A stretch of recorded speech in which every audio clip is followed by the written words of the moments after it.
Olá, eu sou o pastor Kowalczuk e você está conectado no canal da Igreja Adventista do Sétimo Dia de Jardim Colonial.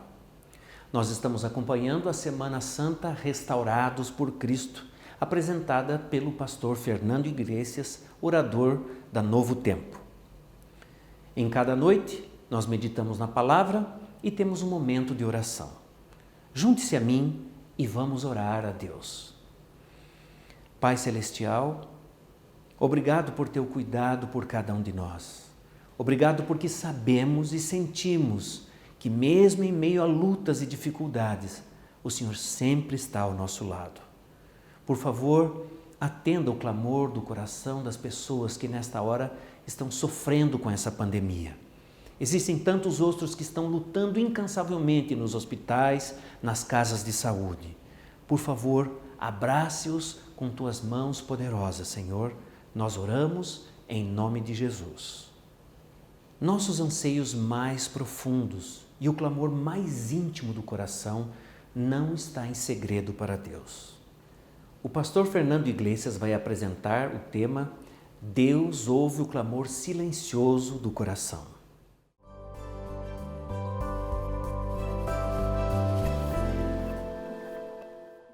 Bom te encontrar aqui de novo para a gente meditar um pouquinho mais sobre a palavra de Deus. Alguma vez você já parou, olhou para você mesmo e disse assim: eu não tenho condições de aceitar a Deus ou de seguir a Deus. Eu já tentei inúmeras vezes, mas eu não posso, eu não consigo, eu não suporto, eu não tenho forças. Então, a palavra de hoje é para você. A gente não começa a estudar a palavra sem oração. Então eu quero convidar você para a gente começar com uma oração hoje. Vamos lá. Querido Deus amado, obrigado, Senhor, pela sua palavra. Obrigado, Senhor, pelo poder de Cristo que é ilimitado. Sim, Senhor, a gente se sente assim o tempo todo, incapaz, totalmente incapaz e sem forças para seguir o Senhor. Nós até fugimos do Senhor durante boa parte da nossa vida. Senhor, pedimos a manifestação do Senhor na nossa vida. Que o Senhor nos mostre o seu poder e a sua força. E nos convença, Senhor, daquilo que o Senhor sempre está fazendo por nós e nós não vemos. Nós oramos em nome de Jesus. Amém. Em Lucas 8, a gente começou um bloco de estudos, quando da última vez a gente viu Jesus entrando num barco com os discípulos e pedindo para que eles entrassem no lago e uma tempestade então os envolveu. Jesus acalmou a tempestade e eles chegaram onde Jesus queria chegar. Eles chegaram a uma região chamada de Decápolis, eram 10 cidades, onde quem morava ali não eram povos judeus, eram pessoas que não acreditavam em Deus como os judeus acreditavam, não acreditavam na Bíblia que Jesus lia e que Jesus ensinava, que compreendia os Salmos, os livros históricos, os livros proféticos e também o Pentateuco, os 5 primeiros livros da Bíblia. Esse povo era tido como ateu ou como incrédulo. Mas Jesus fez uma viagem exclusivamente para chegar a esse lugar. O mais incrível é que essa tempestade aconteceu enquanto eles iam. E eu começo a pensar que essa tempestade que não foi causada por Deus, até porque Deus não causa o mal, e a tempestade quase matava Jesus e os discípulos, essa tempestade que foi causada pelo inimigo já impedia Jesus de chegar aonde ele queria chegar. A palavra de Deus nos diz o seguinte, continuando a leitura em João, no capítulo 8, verso 26 em diante. Então rumaram para a terra dos Gadarenos, fronteira da Galileia. Logo ao desembarcar, veio da cidade ao seu encontro um homem, possesso de demônios, que havia muito não se vestia, nem habitava em casa alguma, porém vivia nas sepulturas. E quando viu a Jesus, prostrou-se diante dele, exclamando e dizendo em alta voz: que tenho eu contigo, Jesus, Filho do Deus Altíssimo? Rogo-te que não me atormentes. Porque Jesus ordenara ao espírito imundo que saísse daquele homem, por muitas vezes apoderado dele. E embora procurassem conservá-lo preso em correntes, em grilhões, tudo ele despedaçava e era impelido pelo demônio para o deserto. Vamos parar um pouquinho por aqui. Vamos ver a sequência direito, certinha do texto. Jesus chega na terra ali dos Gerazenos ou dos Gadarenos, e assim que ele para o barquinho, ele e os seus discípulos, depois de terem passado por uma tempestade tremenda, vem correndo ao encontro deles um homem que era a figura do inferno. Ele fazia muito tempo que não se vestia, o que diz aqui, vivia amarrado com algemas, com correntes, mas ele despedaçava aquilo, vivia no meio da sepultura, no meio do deserto, sozinho, ele aterrorizava o povo daquele lugar, e ninguém conseguia prendê-lo. Esse homem vem correndo ao encontro de Jesus e os discípulos, e eu fico imaginando a figura que era esse homem, e eu fico imaginando o que os discípulos sentiram quando viram esse homem correndo na direção deles. E Jesus, estendendo a mão para aquele homem, a Bíblia diz assim: Jesus ordenara que o espírito imundo saísse do homem. Jesus disse: sai desse homem, espírito imundo. E naquele momento, o inimigo que habitava aquele homem começa a falar com Jesus. É interessante a gente notar que quando a gente vasculha a Bíblia para trás no Antigo Testamento, a gente quase não encontra histórias de endemoniados. Para dizer a verdade, não tem uma sequer. Não existem endemoniados, pessoas completamente tomadas pelos demônios. Eu devo dizer para você também que estar endemoniado é alguma coisa... A gente vê alguém na figura desse homem aqui. Porém, existem vários níveis de endemoniamento. Como vários níveis? Por exemplo, a Bíblia conta a história de Saul, que foi o primeiro rei de Israel, que recebeu o Espírito de Deus e depois negou o Espírito. E lembra quando eu disse para você que você ter entregue a vida para Jesus e ter sido batizado pelo Espírito não quer dizer que você está garantido pela vida toda? Paulo diz lá em 1 Tessalonicenses 5,19, não apaguem o Espírito, não neguem o Espírito, não extingam o Espírito. Saul foi um desses homens que negou o Espírito, apagou o Espírito, e a Bíblia diz que ele foi negando Deus tantas vezes que o inimigo foi tomando conta dele, não crescendo, até o ponto dele ser habitado por espíritos de demônios. E Saul não vivia nu, não vivia se descabelando, não vivia falando com uma voz como a gente vê nos filmes de Hollywood e como alguns retratam até em cultos na TV. Saul não vivia assim.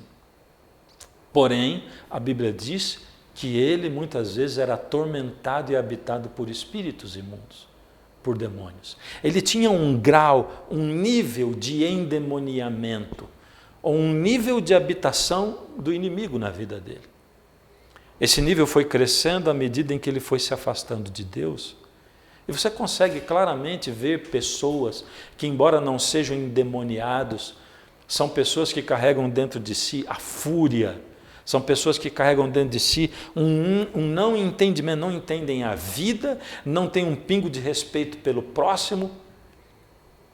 Eu estava conversando uma vez com um amigo meu, psiquiatra, e ele dizia assim, olha, um ser humano normal, ele jamais vai matar alguém. Ele não sai do nada de uma situação de consciência plena e pá, o próximo passo é matar. Não. Ele tem que dar pulos e percorrer alguns passos para chegar lá. Ele tem que negar quem ele é, e ele tem que negar Deus na vida dele, para ele ele tem que romper o relacionamento com Deus em algumas esferas, dando passos até chegar a cometer um assassinato.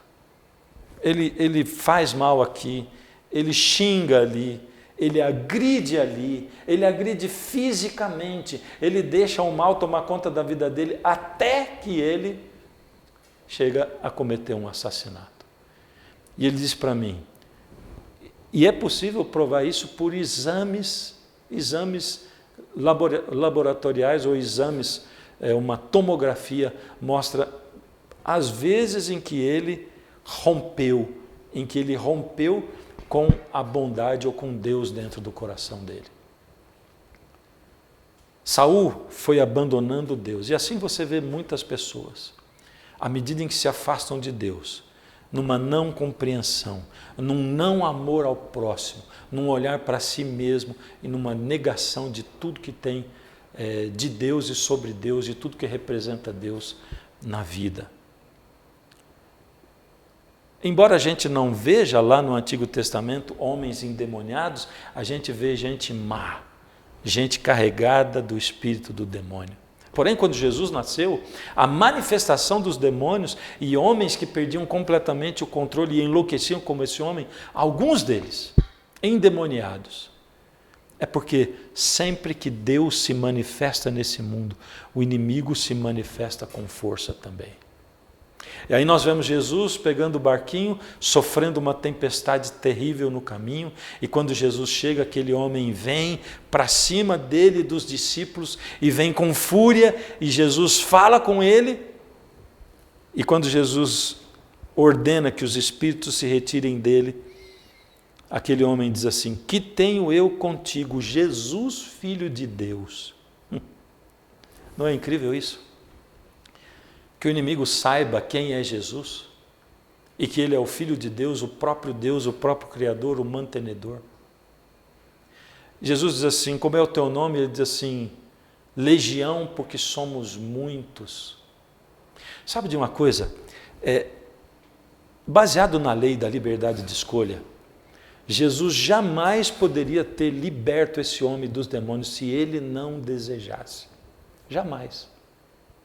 Se não tivesse algo dentro do coração e da vida dele, lá no fundo da alma dele, que ainda expressasse um desejo de ser liberto daquela coisa toda. Por algum motivo ele foi rompendo com Deus, e ele foi abrindo o coração para o inimigo, mas por algum motivo ainda o Espírito de Deus trabalhava na alma dele, e lá no fundo da alma, embora ele não tivesse forças para que aquilo sobrevivesse, lá no fundo da alma, ainda o seu coração clamava pelo domínio de Deus na vida dele. O inimigo falava quando ele tentava dizer. Ele estava tão sem posse de si mesmo, sem posse da sua vida, ele estava tão dominado pelo inimigo que quando ele tentava falar alguma coisa, o inimigo falava no lugar dele. Eu me lembro de uma criança, eu era jovem, ainda fazia o seminário de teologia, e um dia a mãe saiu e me pediu: olha, fica cuidando dela para mim. Era uma criança terrível, terrível, terrível, terrível. Ela tinha vindo de uma situação de abusos e tinha sido adotada. E eu procurava ter uma amizade com aquela criança, brincar com ela. Mas quando ela decidia ser má, era terrível. Enquanto a mãe estava fora, ela foi terrível comigo. Eu não me lembro exatamente o que foi. Não guardei na memória o que ela fez, mas foi terrível. E eu a coloquei de castigo. Ela devia ter mais ou menos uns 5 anos. E eu levei até no sofá e disse assim: agora você vai ficar sentado aqui e não vai sair daqui. Depois eu volto para conversar com você. E ela me xingou um monte, mas não saiu do sofá. Ficou lá sentada. Depois de um tempinho, quem sabe 5 minutos depois, eu voltei. Os olhos dela assim tinham ódio de mim. Cheio de lágrimas, ela olhava para mim com ódio. Um ódio que eu não me lembro de ter experimentado ou visto nos olhos de alguém alguma outra vez. E aí eu pedi muito para Deus para conseguir tocar o coração daquela criança. E quando eu falei com ela, eu disse, você é muito melhor que isso. E eu comecei a falar o que ela era. Você é uma menina sensível, você é muito inteligente, você é perspicaz. Eu escolhi os atributos, as qualidades que ela tinha. E eu gosto muito de você. Mas eu não consigo entender por que você faz assim. E aqueles olhos cheios de lágrima, o rostinho dela foi mudando. O ódio foi dando lugar para um sentimento íntimo, uma coisa que vinha da alma dela. E ela olhou para mim com os olhinhos cheios de lágrima e disse assim, eu quero ser boa, mas eu não consigo. Eu não consigo. Uau, se ela tivesse cuspido na minha cara, não tinha feito um efeito tão forte em mim, como aquilo que ela disse. Eu quero ser boa, mas eu não consigo. Ela era uma criança de 5 anos. Esse homem queria se libertar, mas não conseguia. E essa história mostra para mim uma coisa que é fantástica. Não importa a situação na qual está a sua vida. Não importa o quanto você já tenha tentado seguir Deus e não tenha conseguido. Não importa que você esteja, quem sabe já tenha dado alguns passos rompendo com Deus para o caminho da maldade, da não misericórdia, de deixar com que o eu domine a sua vida. Quem sabe você esteja perto de um assassinato, ou de um roubo, ou de um adultério, perto demais. Jesus, ele não estava falando com o demônio. Jesus estava falando com o demônio para se retirar, para que reaparecesse o homem que estava dentro daquele corpo. Os demônios reconheceram Jesus. Existe uma conversa e Jesus e os demônios pedem para que sejam colocados nos porcos. E Jesus permite, eles vão para os porcos. E os porcos se matam. E aquela população que não era judia, porque judeus não comem porcos, eles eram criadores de porcos.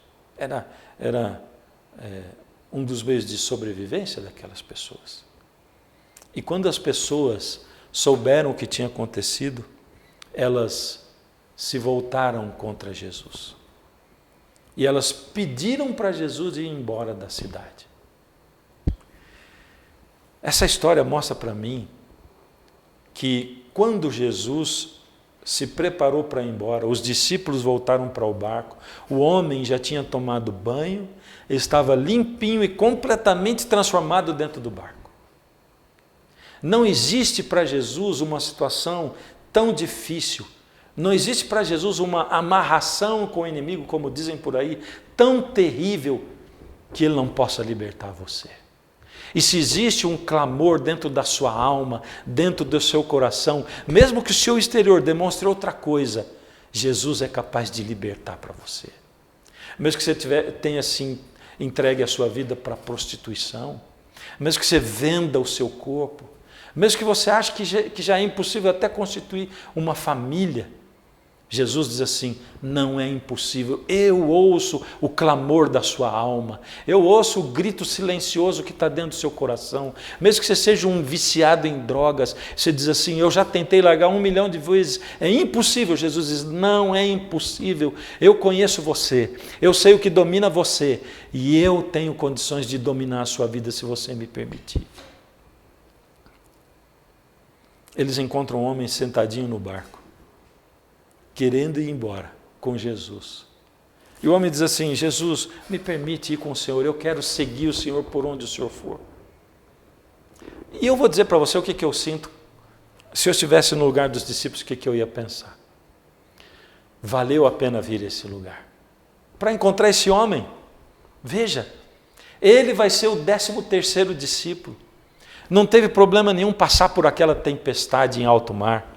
Jesus acalmou a tempestade. O inimigo não queria que a gente chegasse aqui, nós chegamos aqui. Esse homem veio correndo, a gente achou que ele ia acabar com a gente. Uma legião de demônios estava dentro dele, é o que ele diz. Quando Jesus diz assim, qual é o teu nome? Ele diz, o meu nome é Legião, porque somos muitos. Jesus expulsou uma legião de demônios dele. E agora ele está pronto para ir conosco, para ser o 13º discípulo de Jesus. Eu pensaria isso. Só que de repente, Jesus olha para os seus discípulos e olha para o homem e diz assim: eu sinto te dizer, mas você não vai comigo. Fica aqui nessa terra. E conta para todo mundo aquilo que aconteceu na sua vida. Vai, conta. Infelizmente você não vai poder ir comigo. Fica aqui. E aquele homem ficou. E eu, como discípulo, vou dizer para você o que eu pensaria. Não é possível. Não é possível que a gente veio até aqui para buscar o 13º discípulo de Jesus e Jesus vai deixar esse homem aqui no meio desse povo maluco, porque o povo está expulsando a gente porque Jesus curou o homem e esse homem vai ficar no meio desse povo. Sabe, a gente não entende nada, a gente não sabe nada da vida. A gente olha para uma criança que reclama quando você não deixa ela comer fora de hora, que xinga você porque você não dá tudo que ela quer, porque não tem como dar e não faz bem para ela. E você diz, ela não entende porque é criança. E Deus fica olhando para nós e diz assim, vocês não entendem nada da vida, vocês são crianças espiritualmente, vocês são menos que crianças, e vocês ficam achando que podem mandar em mim, na vida de vocês, e dirigir o rumo de tudo. Eu fico imaginando esses discípulos voltando com Jesus, cabisbaixos, e pensando, o que nós vamos fazer? Olha que viagenzinha mais terrível da nossa vida. A gente sai, enfrenta uma tempestade, chega, o camarada está endemoniado, Jesus expulsa os demônios, a cidade inteira se volta contra nós, nos expulsa, e o camarada quer seguir Jesus, e Jesus manda ele ficar.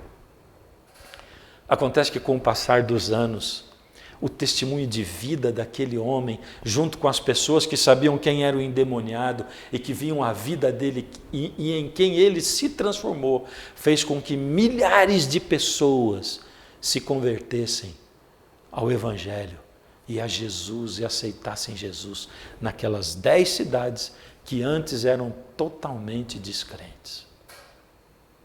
Sabe, a gente não sabe de nada mesmo.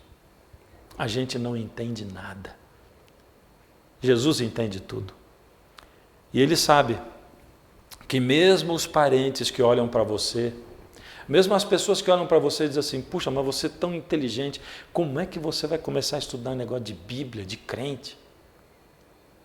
Ele sabe que com o passar do tempo, o testemunho da sua vida, a pessoa na qual você se transforma, vai fazer com que as pessoas se convençam de que Jesus é o centro de sua vida e por isso você foi transformado.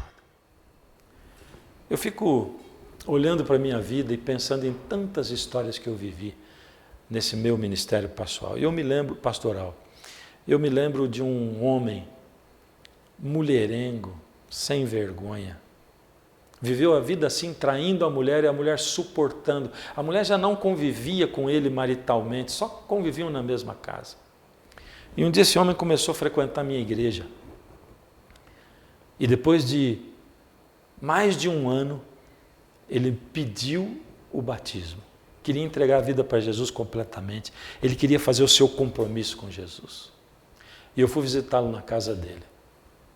E a mulher dele estava lá, eu a conheci. Eu vi que eles estavam com um relacionamento diferente do que ele tinha me falado. Estavam mais próximos. E na entrevista com ele, preenchendo a ficha para ele ser batizado, olhando para a mulher dele, eu disse assim, o que você pensou quando ele começou a ir na igreja? Ela falou, eu pensei que era, como é que é, fogo de palha, que aquilo não passava de alguns dias. E quando você viu que ele estava indo na igreja, ela falou, eu achei que ele estava fingindo.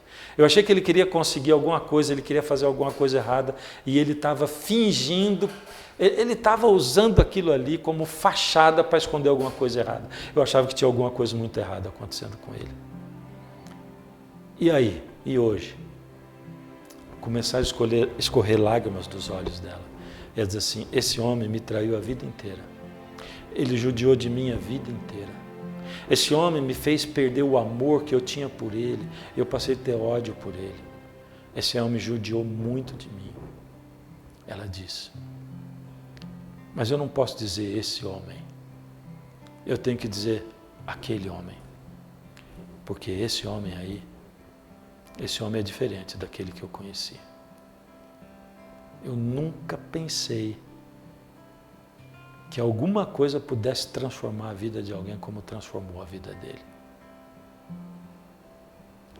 Por isso que eu digo, uma mulher que já foi traída, maltratada, que já foi agredida verbalmente ou fisicamente, essa mulher ainda é capaz de se reapaixonar pelo seu marido, numa única circunstância, porque eu vi aquilo acontecendo.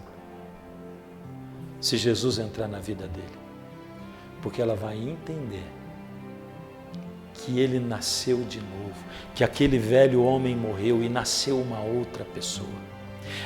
Ela vai entender o tamanho do poder de Jesus na vida de um ser humano. E esse é o poder que Jesus quer colocar na sua vida.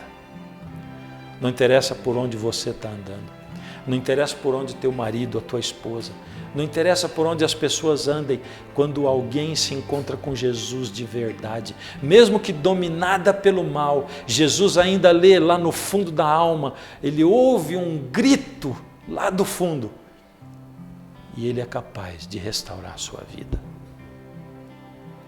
Eu tenho visto isso na minha vida, eu tenho visto isso na vida das pessoas, e ele quer fazer em você.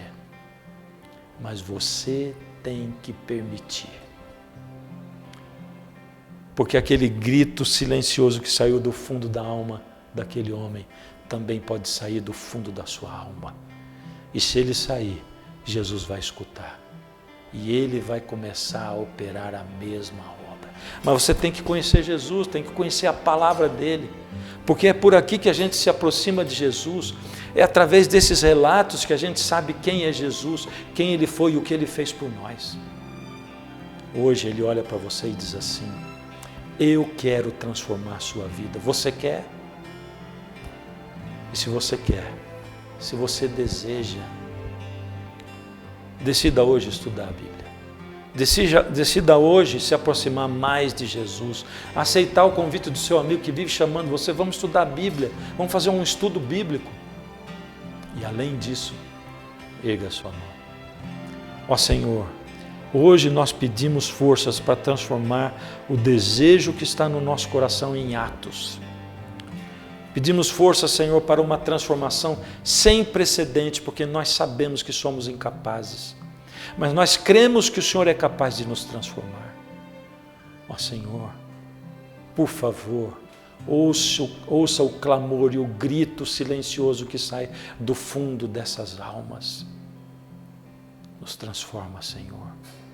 Não segundo aquilo que a gente merece, mas segundo o tamanho do seu poder. E nos dá força para caminhar nos teus passos em nome de Jesus. Amém.